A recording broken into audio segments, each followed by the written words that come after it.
Lucía Puenzo. Nació en Buenos Aires en 1976. Es escritora y directora de cine. Su primer film, XXI, ganó el premio de la crítica en el Festival de Cannes y el premio Goya a la mejor película extranjera. Es autora de las novelas El Niño Pez, La Maldición de Jacinta Pichimahuida y La Furia de la Langosta. Guacolda es su último título publicado. Bueno, Guacolda se llama la nueva novela de Lucía Puenzo. Ya desde el nombre intriga, ¿no? Es un nombre que llama la atención porque ¿qué será Guacolda?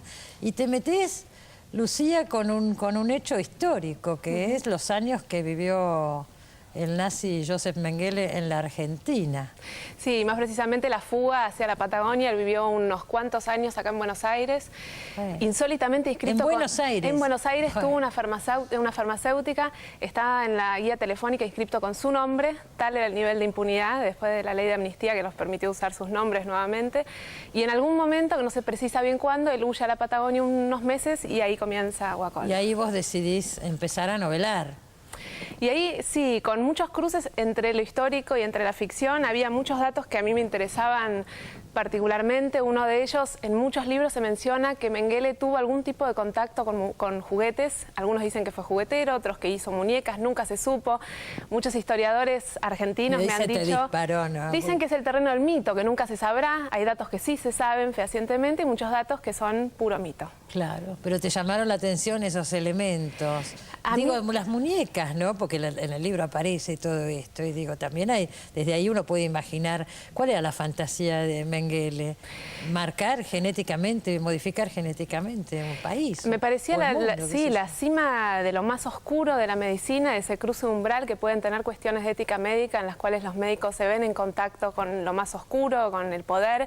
Y la cima de la perversión es Mengele haciendo muñecas arias. Y que este dato tuviera algún germen real me empujó a, aunque sea, tirar un poco de esa piola a ver qué había detrás.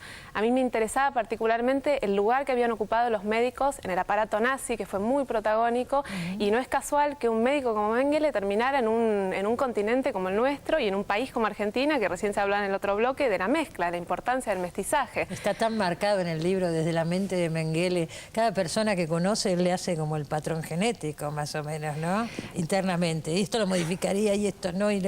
Cosas tremendas se dicen acá. Tremendas, y lo más terrible de todo, y que a mí me interesaba particularmente, es que estos hombres no eran monstruos estereotipados, eran muy carismáticos. Cuando no estaban dentro de un campo de concentración en el que no podían dar rienda suelta a toda su oscuridad, había muchas corazas que recubrían al monstruo, y eran tipos muy cultos, muy carismáticos.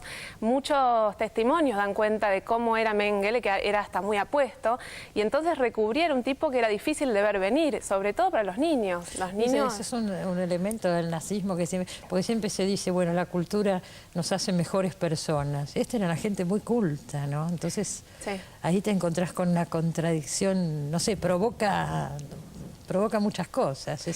Sí, y a mí es muy fuerte. Y no es casual que, por ejemplo, una comunidad barilochense de hace pocos años se defendiera tanto a Priebke, ¿no? Que en el momento que encuentran a Priebke y se intenta extraditarlo, tanta gente diría era un vecino ejemplar, era un viejito adorable, y fuera tan difícil sacarlo de esa comunidad.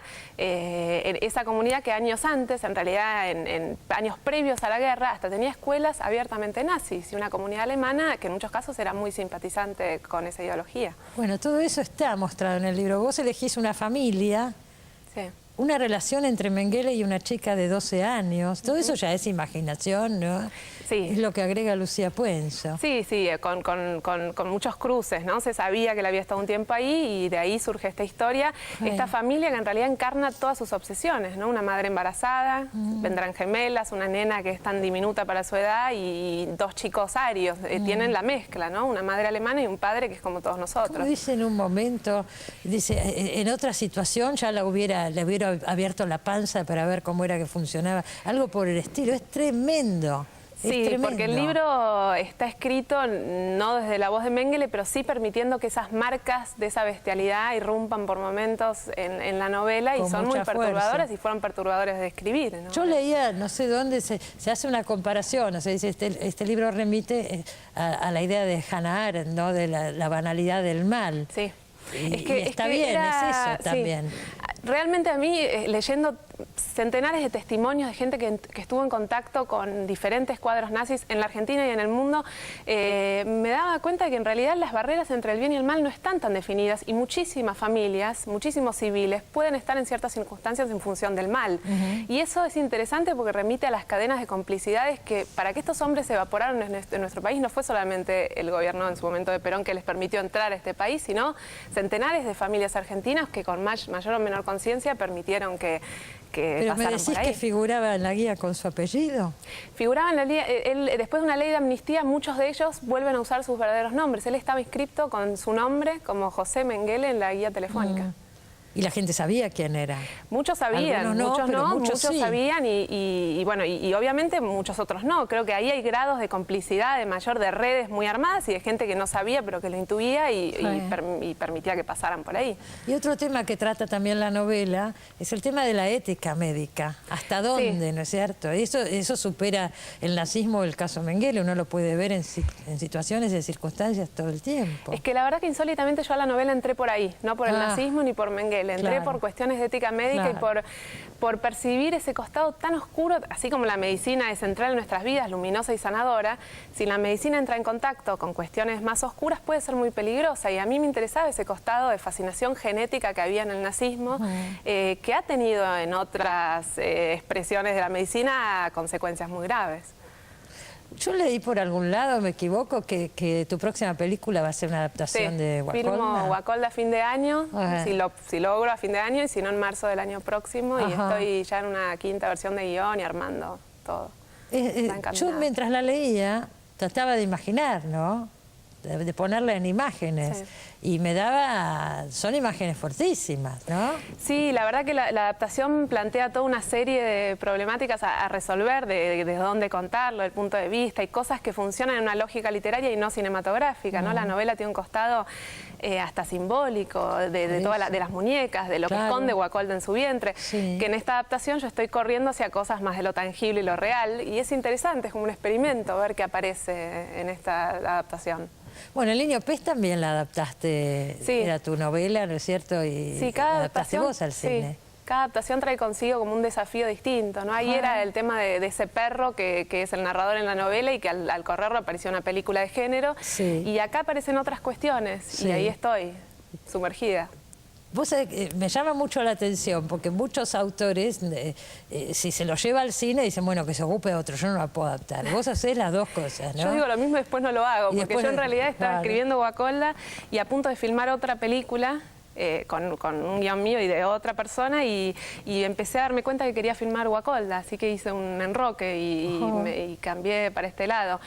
Porque creo que hay otra cosa para hacer con la película, que no va a ser lo mismo. Sí, y que si vos decís, porque recién hablábamos la cantidad de temas que toma la novela. Yo no sé si la película puede abarcar tantos temas. ¿Qué vas a contar en la película? No, en general, claro, en las películas hay que hacer recortes. Yo estoy en eso. A mí me interesa particularmente desde el punto de vista de esa adolescente. Hay algo que me parece muy interesante de la formación ideológica y política de los púberes, ¿no? De cómo chicos de 12, 13 años en un momento, además de ser futuros adultos, empiezan a ser futuros individuos políticos y con una ideología que muchas veces es muy interesante cuando fueron criados en una familia y en una comunidad diferente a la ideología que ellos tendrán algún día, como fueron algunos chicos que no tuvieron después una ideología nazi, aunque fueron criados en familias de simpatizantes. Y me parece interesante ese proceso, cómo puede ocurrir y seguirlo muy microscópicamente. En algunos casos ocurre por reacción también, ¿no? Muchas veces sí, muchas veces sí, es complejo, ¿no? ¿Qué le pasa a un chico? Y bueno, y los protagonistas de la película son una banda de adolescentes en contacto con este hombre que es Mengele. Y todo lo que pasa ahí alrededor. Y esa familia. Es inquietante, porque vos de pronto pones a un nazi como Mengele en una relación muy ambigua con una chica de 12 años, o sea... Y además con esos padres, ¿no? A mí en esto que hablábamos antes de las cadenas de complicidades y de cuánto sabían, los padres se enfrentan a un dilema muy grande. En algún momento, por una serie de cosas que no quiero contar, este hombre está posicionado en lugar de Dios, de ser el único que puede sacar adelante parte de sus hijos por cuestiones muy reales. Y es un dilema muy grande para estos padres, ¿qué hacer en una situación así? Bueno, también digamos que estos médicos llegaron a creerse Dios, porque si vos querés manipular genéticamente frente a la humanidad, Dios mío, ¿no? Bueno, a mí el costado místico del nazismo me parece el más peligroso de todos y creo que ahí hubo un cruce umbral tremendo, el costado esotérico y místico del nazismo, y que está muy relacionado con el lugar que ocuparon los médicos. Hay un médico nazi muy conocido, que no es Mengele, que dijo que él se unió al nacionalsocialismo después de escuchar un discurso de Rudolf Hess que decía que el nazismo no era otra cosa que biología aplicada. Biología aplicada. Y creo que era eso, no era tangencial al movimiento bélico. El lugar de los médicos era central. Sin duda. Ahora digo, ¿por qué? Te miro y digo, ¿por qué se le habrá dado a Lucía por tomar ese tema, que no es un tema fácil, para trabajarlo, ¿no? En cine, en literatura. Es misterioso, ¿no? Porque uno llega a ciertos temas. Yo sí tengo claro que hay algo, que a mí la medicina, evidentemente, desde XXY estaba metida ahí la genética. Ay, si nos acordamos de XXY, claro. Hay mucho, yo muchas veces me acerqué a la medicina a cierta fascinación con esos cruces peligrosos de la ética médica. Ahora mismo estoy haciendo una serie de televisión de prematuros, que estamos viajando por todo el país, viendo qué pasa con la neonatología en nuestro país. Y es por algún motivo lo que a mí me interesa. Sí. Nunca se te dio por estudiar medicina cuando terminaste el colegio, escribo, esas cosas. Pero sale por este lado. Sí. Bueno, felicitaciones. Sí. Ya vendrás cuando esté la película, ¿no? Volveré. Volverás con la película. Pero yo me acuerdo la anterior, cuando se estrenó El Niño Pez, vos ya estabas escribiendo, creo que era esta novela, porque viniste acá y me dijiste, ya debes estar haciendo otra cosa. Cuando se estrenó El Niño Pez yo escribí Aguacolda, así que pronto vuelvo con la película y escribiendo alguna cosa. Y mientras tanto otra novela. Así voy. Sí. Muchas gracias por haber venido, Lucía, y felicitaciones. Señores, enseguida volvemos, nos queda un bloque todavía.